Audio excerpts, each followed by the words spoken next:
खरं तर शिवसेनेच्या फुटीनंतर 16 आमदारांच्या विरोधात उद्धव ठाकरे गटाकडून याचिका दाखल करण्यात होती आणि त्यानंतर तो निर्णय जो आहे सुप्रीम कोर्टाने तो विधानसभा अध्यक्षांकडे दिलेला होता। आज त्यावरती सुनावणी होणार आहे। मात्र असं असलं तरी 16 आमदारांच्या विरुद्ध याचिका जी आहे ती ठाकरे गटाने दाखल केलेली आहे, तर 14 आमदारांचे जे ठाकरे गटाचे 14 आमदार आहेत त्याविरुद्ध देखील याचिका दाखल करण्यात आलेली आहे। त्यामुळे आज नक्की निकालामध्ये काय होणार, काय निकाल लागणार याबाबत सर्वांनाच उत्सुकता आहेत। आपल्यासोबत आहेत शिवसेनेचे आमदार शहाजी बापू पाटील। बापू, स्वागत आहे TV9 वरती। खरं तर आज निकाल अध्यक्ष जे आहेत ते सुनावणार आहेत, वाचणार आहेत। काय नक्की या निकालाकडून आपल्या अपेक्षा आहेत, काय वाटतं एकंदरीत या निकालाकडे? मुळात हा घटनाक्रमच असा आहे, यात कुठेही शिवसेनेची फूट झालेली नाही। शिवसेनेच्या आमदारांनी नेतृत्वात फक्त बदल केलेला आहे आणि हा बदल करत असताना त्यामागं निश्चितपणानं पक्षाच्या हिताची आणि राज्याच्या हिताची कारणं होती आणि त्यामुळं उद्धव साहेबांचं नेतृत्व सोडून एकनाथ शिंदे साहेबांचं मुख्यमंत्रीपद आणि त्यांचं नेतृत्व हे शिवसेनेनं मान्य केलं आहे। त्यामुळे यात कोणताही अपात्रतेचा मुद्दा येत नाही।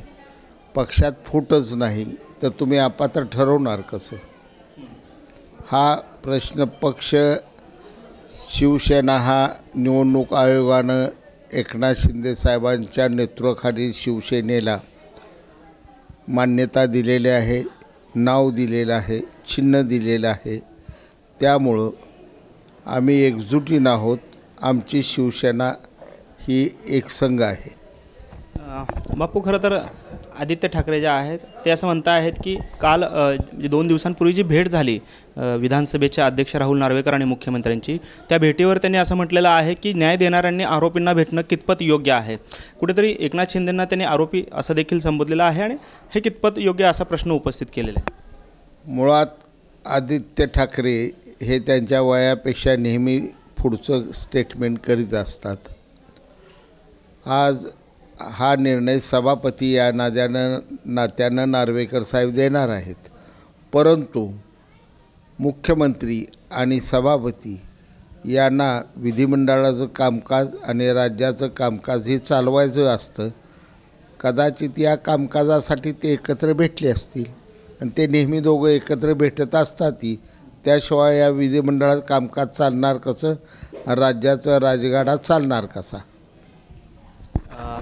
तर हे होते आमदार शहाजी बापू पाटील आणि त्यांचं असं म्हणणं आहे की पक्षात फूट पडलेली नाही आहे, त्यामुळे आमदार अपात्रतेचा प्रश्नच निर्माण होणार नाही, अशी एकंदरीत प्रतिक्रिया आमदार शहाजी बापू पाटील यांनी दिली आपल्याला पाहायला मिळते। कॅमेरामन विनोद उमनाबादकरसह सागर सुरवसे, TV9 मराठी, सांगोला, सोलापूर।